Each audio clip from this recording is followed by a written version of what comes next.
und herzlich willkommen auf meinem Kanal. Ich bin Judith Jelena und ich bin die Buchautorin von Das Makramee Musterbuch und Fashion Makramee. Makramee erlebt zurzeit einen wirklich sehr großen Hype und ich möchte dir in diesem Video zeigen, dass Makramee wirklich jeder kann. Ich erkläre dir heute alle Grundknoten ganz ausführlich und langsam, mit denen du anschließend dann auch schon dein erstes Projekt knüpfen kannst. Außerdem zeige ich dir am Ende des Videos noch die verschiedenen Seilarten und was genau dort die Unterschiede sind. Außerdem habe ich dir in der Infobox unten alle einzelnen Knoten verlinkt, heißt, da kannst du dann ganz einfach hin und her spulen zu dem Knoten, den du gerade üben möchtest. Wir starten mit dem Ankerknoten. Der Ankerknoten wird zum Befestigen des Garns an deinem Ast oder an was du eben knüpfen möchtest verwendet. Für den Ankerknoten nehmen wir uns unseren Strang und legen den einmal hier in der Mitte zusammen. Bedeutet, wir legen die beiden offenen Enden aufeinander und dann haben wir hier auf der anderen Seite so eine Schlaufe. Wie lang die Stränge sein müssen, das erfahrt ihr normalerweise in der Anleitung, die ihr knüpft. Und falls ihr selbst ein Design erstellen wollt, dann erzähle ich euch dazu später noch was im Video. Wir kommen dann jetzt mit der Schlaufe von oben über unseren Stab nach hinten drüber und dann haben wir hier diese Schlaufe und durch diese Schlaufe ziehen wir die beiden offenen Enden und das ziehen wir uns fest und das ist jetzt unser erster Ankerknoten. Ich zeige es nochmal. Ich komme mit meiner Schlaufe von oben nach hinten über meinen Stab und dann habe ich hier eine Schlaufe und da ziehe ich die beiden offenen Enden durch und das ziehe ich mir fest. Dann gibt es noch den umgekehrten Ankerknoten und der funktioniert fast genauso, nur dass wir diesmal nicht von oben kommen, sondern von unten. Und dann gehen wir hier mit der Schlaufe nach oben vor und dann haben wir hier eben auch wieder die Schlaufe und ziehen da die beiden offenen Enden durch. Und wenn wir uns das jetzt festziehen, sehen wir hier diesen Unterschied. Bei dem normalen Ankerknoten haben wir nämlich vorne hier diese Schlinge und bei dem umgekehrten Ankerknoten liegt die hinten. Welchen man macht, das erfahrt ihr normalerweise immer in der Anleitung oder eben einfach, was euch besser für euer Design gefällt. Ich möchte für diesen kleinen Bandbehang, den wir ja heute zusammen machen, aber nur normale Ankerknoten. Deshalb werde ich jetzt die restlichen Stränge damit befestigen. Ich habe insgesamt 12 Stränge, die ich mit dem Ankerknoten hier jetzt festmache. Weiter geht's mit dem Kreuzknoten. Der Kreuzknoten wird im Normalfall mit 4 Strängen geknüpft. Ich persönlich knüpfe immer von links nach rechts. Ihr könnt natürlich aber auch von rechts nach links knüpfen, wie es euch besser gefällt. Ich lege mir jetzt mal die Stränge, die wir gerade nicht brauchen, zur Seite, damit ihr das ein bisschen besser erkennt, was ich hier mache. Und zwar nehme ich mir jetzt die ersten 4 Stränge zur Hand. Und dann teile ich die wie folgt auf. Ich lege mir die beiden äußeren zur Seite und die beiden mittleren bleiben zusammen. Die beiden äußeren, die bezeichnen wir als Arbeitsfäden und die beiden mittleren sind die sogenannten Trägerfäden. Bedeutet, mit den äußeren arbeiten wir und die inneren, die tragen das Ganze, was wir jetzt drumherum knüpfen, einfach nur. Ich nehme mir jetzt den linken Strang und lege so eine Art L über die beiden mittleren. Mit dem L kann man sich das immer ganz gut merken. Das ist so eine kleine Eselsbrücke. Und dann nehme ich den rechten Strang und lege ihn über mein L oben drüber. Und dann schiebe ich den nach hinten und komme dann hier auf der linken Seite bei der Schlaufe von meinem L wieder raus. So sieht das dann aus. Und das ziehen wir uns jetzt nach oben. Bedeutet, die 2 mittleren halte ich mir einfach nur fest und die beiden äußeren ziehe ich mir fest. Und um den Kreuzknoten zu vervollständigen, müssen wir dasselbe nochmal spiegelverkehrt machen. Bedeutet, ich starte jetzt mit dem rechten Strang und lege mir eine Art spiegelverkehrtes L über die beiden mittleren. Dann komme ich mit dem linken Strang und lege ihn mir über das L hier drüber und schiebe ihn dann nach hinten hier durch und komme hier bei meinem L wieder raus. So sieht das dann aus und auch das ziehe ich mir dann wieder nach oben. Das ist jetzt unser erster Kreuzknoten, der ist wirklich halb so schwer, aber ich zeige es noch einmal, wie es funktioniert. Wir nehmen uns jetzt die nächsten 4 Stränge und dann lassen wir die beiden Trägerfäden in der Mitte zusammen und die beiden äußeren sind wieder unsere Arbeitsfäden. Ich lege mir mit dem linken Strang eine Art L über die beiden mittleren, dann komme ich mit dem rechten über mein L drüber und schiebe ihn nach hinten und gehe dann hinter allen Strängen durch und komme hier bei meinem L wieder raus. So sieht es aus und die beiden mittleren halte ich mir fest und die beiden Arbeitsfäden ziehe ich mir dann fest nach oben. Und um ihn zu vervollständigen, müssen wir dasselbe noch einmal spiegelverkehrt machen. Bedeutet, ich starte jetzt mit dem rechten Strang, lege mir ein spiegelverkehrtes L über die beiden mittleren, komme mit meinem linken Strang über das L drüber und schiebe mir das nach hinten und komme hier bei dieser Lücke wieder raus und das ziehe ich mir fest. Alle guten Dinge sind 3, deshalb zeige ich Ihnen noch ein letztes Mal. Ich nehme mir die nächsten 4 Stränge, lasse die beiden mittleren Trägerfäden zusammen, komme mit meinem linken Arbeitsfaden hier über die beiden mittleren wie ein L drüber. Dann nehme ich den rechten, komme über das L und dann nach hinten schiebe ich den hier hinter allen Strängen durch und komme hier bei meinem L wieder raus und das ziehe ich mir dann fest. Und um ihn zu vervollständigen, muss ich dasselbe nochmal spiegelverkehrt machen. Bedeutet, ich nehme erst den rechten und lege mir so eine Art spiegelverkehrtes L hier drüber und komme dann mit dem linken über das L und schiebe ihn mir nach hinten durch. Und das ist jetzt mein dritter Kreuzknoten. Und ich werde jetzt die Reihe noch fertig machen, also werde ich hier noch weitere 3 Kreuzknoten anbringen. Das waren meine normalen Kreuzknoten und jetzt zeige ich euch noch, wie versetzte Kreuzknoten funktionieren.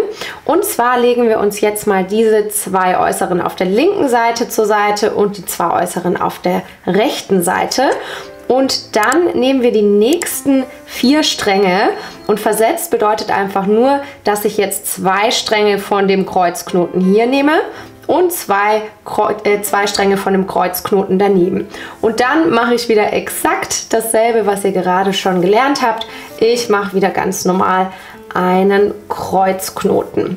Und das mache ich jetzt wieder bis zur Ende der Reihe und in dieser Reihe, da ich ja jetzt 4 Stränge zur Seite gelegt habe, habe ich dann natürlich einen Kreuzknoten weniger am Ende. Je nachdem, was ihr jetzt für ein Muster machen wollt, also wenn ihr jetzt zum Beispiel einfach ein flächendeckendes Kreuzknotenmuster haben wollt, dann nehmt ihr euch diese Stränge wieder dazu und dann kommen dann eben die ersten 4, beziehungsweise einfach genau dieselbe Reihe wie in der ersten wird das geknüpft. Aber da ich jetzt ein besonderes Muster machen möchte, und zwar möchte ich so ein Dreieck mit meinen Kreuzknoten formen, lasse ich die beiden hier weg und nehme jetzt in jeder Reihe nochmal 2 auf jeder Seite weg. Also insgesamt 4 Stränge werden in jeder Reihe weggenommen und damit mache ich dann in jeder Reihe einen Kreuzknoten weniger und dann verläuft das hier zu einem Dreieck. Wir kommen zum Rippenknoten.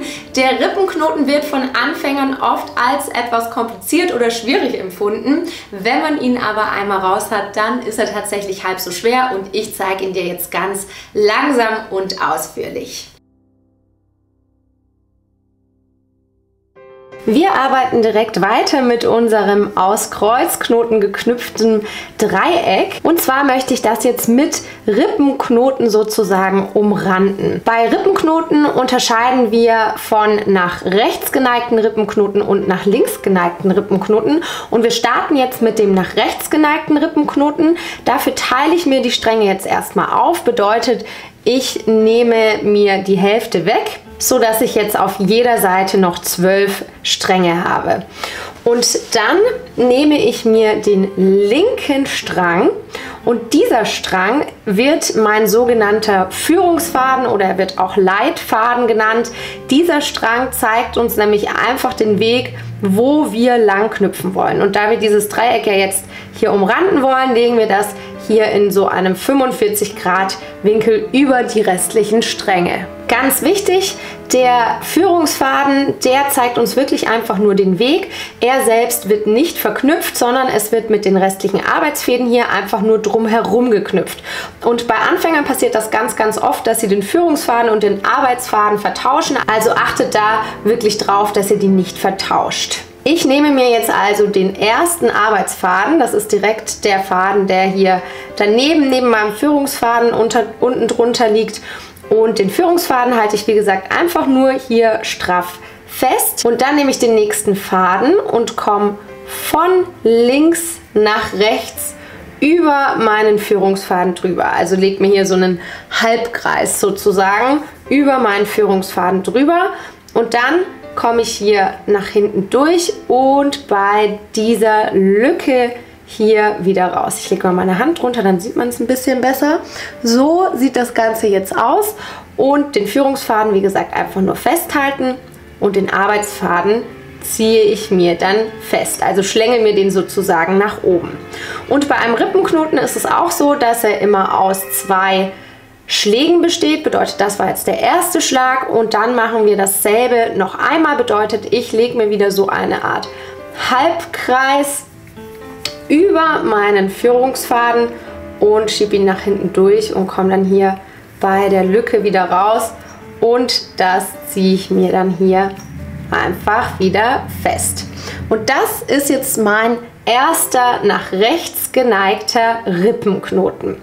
Dann nehmen wir uns den nächsten Faden und kommen wieder von links nach rechts in so einem Halbkreis über den Führungsfaden drüber und dann hier bei dieser Lücke wieder raus, den Führungsfaden festhalten und den einfach hier nach oben schlängeln. Und das war jetzt der erste Schlag. Um ihn zu vervollständigen, müssen wir dasselbe noch einmal machen. Also wieder von links nach rechts zu einem Halbkreis über unseren Führungsfaden legen und hier bei dieser Lücke wieder rauskommen, Führungsfaden festhalten und den nach oben schlängeln. Das war jetzt unser zweiter Rippenknoten und alle guten Dinge sind 3, deswegen zeige ich Ihnen noch einmal. Das bleibt weiterhin mein Führungsfaden bzw. mein Leitfaden. Und dann komme ich mit dem nächsten Faden hier von links nach rechts über den Führungsfaden drüber und schiebe ihn nach hinten durch und komme dann hier bei dieser Lücke wieder raus. Und um ihn zu vervollständigen, machen wir dasselbe noch einmal.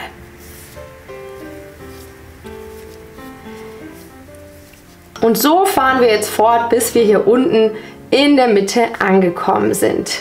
Wie der rechtsgeneigte Rippenknoten funktioniert, wissen wir jetzt also. Und jetzt zeige ich dir noch, wie der nach links geneigte Rippenknoten funktioniert. Dafür teile ich mir die Stränge wieder in der Mitte auf und lege mir die erstmal beiseite. Und dieses Mal nehme ich den ganz rechten Faden und lege ihn mir hier wieder an dieser Seite entlang, also wieder in einem 45 Grad Winkel. Und das ist jetzt mein neuer Führungs- bzw. Leitfaden. Dieser Faden wird wieder einfach nur straff festgehalten und um den wird mit den restlichen Arbeitsfäden drumherum geknüpft. Im Prinzip machen wir jetzt exakt dasselbe, wie wir gerade gemacht haben, nur spiegelverkehrt. Bedeutet, ich nehme jetzt den ersten Arbeitsfaden und komme dieses Mal von rechts nach links. Also lege mir den Kreis, den Halbkreis einfach nur andersrum, komme von rechts nach links über meinen Führungsfaden oben drüber und dann komme ich hier bei dieser Schlaufe wieder raus und halte mir den Führungsfaden einfach nur fest und ziehe mir den Arbeitsfaden nach oben. Das war der erste Schlag und um ihn zu vervollständigen, ihr kennt es schon von dieser Seite, müssen wir dasselbe einfach noch einmal machen. Bedeutet wieder von rechts nach links über den Führungsfaden drüber und dann hier bei dieser Lücke raus. Ich halte mal meine Hand noch mal kurz drunter, damit ihr das gut erkennt, wie es aussieht. Und dann kann ich mir das einfach wieder festziehen. Ich zeige es nochmal. Wir nehmen den nächsten Arbeitsfaden, kommen von rechts nach links in einem Halbkreis über unseren Führungsfaden und hier bei dieser Lücke raus und ziehen uns das fest. Und um ihn zu vervollständigen, machen wir dasselbe noch einmal. Also wieder hier von rechts nach links ein Halbkreis über den Führungsfaden, hier bei der Lücke raus und dann ziehen wir uns das fest. Das ist jetzt mein zweiter Rippenknoten, mein nach links geneigter Rippenknoten und einen machen wir noch zusammen. Ich halte meinen Führungsfaden weiterhin straff fest, komme mit dem nächsten Arbeitsfaden von rechts nach links, wie in einem Halbkreis sozusagen, über meinen Führungsfaden drüber, schiebe ihn mir hier nach hinten durch und komme bei dieser Lücke wieder raus und dann kann ich mir das Ganze nach oben schlängeln und um ihn zu vervollständigen, mache ich dasselbe noch einmal.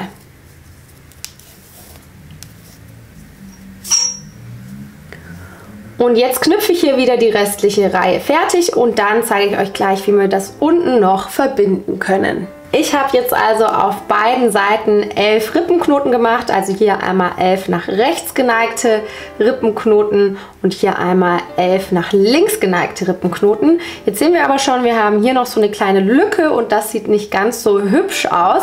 Und da gibt es jetzt zwei Möglichkeiten. Entweder ihr nehmt euch einfach die 4 mittleren Stränge und macht einen Kreuzknoten oder, und das ist meine liebere Variante, wir machen einfach noch einen weiteren Rippenknoten, um das zu schließen. Und zwar behalten wir uns jetzt diesen Führungsfaden, den wir gerade eben ja schon auch hatten, bei und nehmen dann einfach den nächsten Faden, der vorhin unser Führungsfaden war, ganz normal als Arbeitsfaden her und machen dann einfach nochmal einen Rippenknoten. Nicht vergessen, der besteht immer aus 2 Schlägen und dann ist das jetzt hier schön verschlossen und man sieht nichts mehr. Und damit ihr das jetzt ein bisschen üben könnt, könnt ihr jetzt hier einfach noch weitere Rippenknoten zum Beispiel drunter machen. Also teilt euch die Stränge wieder in der Mitte auf und dann macht ihr hier 11 Rippenknoten und dann machen wir danach die rechte Seite und hier machen wir dann insgesamt 12, weil dann nehmen wir nochmal einen mehr. Weiter geht's mit dem Wellenknoten. Der Wellenknoten ist im Prinzip einfach nur ein halber Kreuzknoten. Ich zeige dir, wie es geht. Das sieht jetzt schon richtig hübsch aus und im Prinzip könnte man das jetzt auch schon so als Wandbehang lassen für den Anfang. Aber ich zeige euch noch einen letzten Knoten und zwar den Wellenknoten und der funktioniert im Prinzip fast wie der Kreuzknoten, den wir hier am Anfang gemacht haben. Auch hier benötigen wir wieder 4 Stränge und machen genau dasselbe wie vorhin. Bedeutet, wir lassen die beiden mittleren Fäden als Trägerfäden in der Mitte zusammen. Dann nehmen wir den linken Faden, legen eine Art L über die beiden mittleren und kommen mit dem rechten über das L drüber und hier bei der Lücke wieder raus. Also bis hier alles genau gleich wie bei unserem Kreuzknoten. Der einzige Unterschied ist jetzt, dass das im Prinzip schon alles war. Wir machen jetzt nicht nochmal spiegelverkehrt das Ganze, sondern machen es immer, wie wir es beim ersten Mal gemacht haben. Bedeutet, wir starten immer mit dem linken Strang und legen uns das L drüber und machen dann sozusagen immer nur einen halben Kreuzknoten. Und ich mache mal ein paar, dann seht ihr nämlich, was dann damit passiert. Ich glaube, man sieht es jetzt schon ein bisschen. Der wälzt sich dann nämlich so ein und daher hat er natürlich auch seinen Namen, den Wellenknoten. So sieht er dann aus, wenn man den ein paar Mal wiederholt. Also es ist im Prinzip wie so eine Spirale. Mit diesen Knoten kannst du im Prinzip jetzt schon fast alles machen.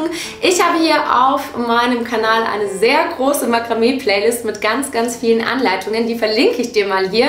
Da kannst du dich einfach mal ein bisschen durchstöbern und dein erstes Projekt starten. Ich freue mich übrigens immer sehr, wenn du mich bei deinen Projekten auf Instagram oder Facebook und Co. mit dem Hashtag Judith Jelena verlinkst. An dieser Stelle möchte ich dir außerdem sehr gerne nochmal mein Buch, das Makramee Musterbuch, ans Herz legen. In diesem Buch findest du nämlich 40 sehr moderne Muster, mit denen du deine eigenen Designs herstellen kannst. Außerdem gibt es natürlich auch noch fertige Projekte, insgesamt 15 Stück, falls du noch nicht ganz so sicher bist. Und in dem Buch findest du außerdem sehr viele nützliche Tipps, zum Beispiel, wie du für deine eigenen Designs die Garnlänge berechnen kannst und so weiter und so fort. Zu guter Letzt kommen wir noch zu den unterschiedlichen Seilen. Im Prinzip unterscheidet man hauptsächlich zwischen geflochtenen, gezwirnten und gewachsten Garn. Geflochtenes Garn mag ich persönlich am liebsten, hat einen sehr schönen Look und eignet sich wirklich perfekt für Deko, wie zum Beispiel Blumenampeln oder Wandbehänge. Gezwirntes Garn ist so ein bisschen lockerer, weil das eben nur miteinander verzwirnt ist und nicht zusammengeflochten, lässt sich dadurch sehr viel besser auskämmen, eignet sich also perfekt für Dinge, die ausgekämmt werden wollen oder sollen, wie zum Beispiel bei Makramee-Blättern, also so Makramee-Federn oder bei Windlichtern. Gewachstes Garn wird hauptsächlich zur Schmuckherstellung verwendet, da man die Enden eben ganz einfach abbrennen kann und das somit schön verschließen kann. Und das hat auch immer einen sehr schönen Glanz, gibt es meistens in sehr, sehr dünn, also in 1 Millimeter. Natürlich gibt es alle Garne in verschiedenen Dicken, also heißt, es fängt bei 1 Millimeter an, geht glaube ich bis zu 12 Millimeter oder so. Also ich verwende tatsächlich hauptsächlich 3 oder 4 Millimeter dickes Garn, gerade wenn ich Deko mache, wie Wandbehänge, Blumenampeln und so weiter und so fort. Aber da müsst ihr tatsächlich einfach selbst mal schauen, was euch denn gefällt und wie dick ihr die Sachen natürlich haben wollt. In meinen Anleitungen, zum Beispiel hier bei YouTube oder auch in den Büchern, da steht dann auch immer genau drin, welches Garn ihr benötigt. Ich hoffe natürlich sehr, dass euch das Video geholfen hat. Wenn das der Fall ist, dann lasst mir doch gerne einen Daumen nach oben da, abonniert meinen Kanal und außerdem bin ich riesig gespannt, was euer erstes Projekt sein wird oder was es vielleicht auch schon war. Schreibt mir das gerne mal in die Kommentare und ansonsten wünsche ich euch erstmal ganz viel Spaß beim Knüpfen und wir sehen uns beim nächsten Mal.